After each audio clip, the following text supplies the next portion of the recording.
રાજ્યમાં છેલ્લા કેટલાક દિવસથી ચાલી રહેલા વરસાદી માહોલથી 2 દિવસ બાદ હવે રાહત મળવાની સંભાવના છે।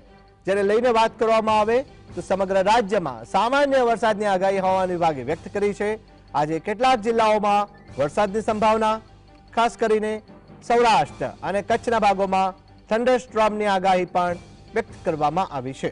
આગામી 24 કલાક દરમિયાન ભારે પવન ફૂંકાઈ શકે છે। રાહતની વાત એ છે કે આગામી 5 દિવસ માટે માછીમારોને કોઈ ચેતવણી આપવામાં આવી નથી અને દરિયા કિનારેથી 3 નંબરનું સિગ્નલ હટાવી લેવામાં આવ્યું છે।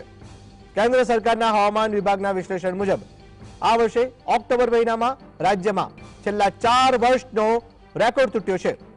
1 ઓક્ટોબરથી અત્યાર સુધીમાં સરેરાશ 4 ઇંચ જેટલો વરસાદ પડી ગયો, જે સામાન્ય વરસાદની જો વાત કરવામાં આવે તો 21.4 મિલીમીટર વરસાદની તુલનામાં 339% વધુ હોવાની જાણકારી પણ સામે આવી છે।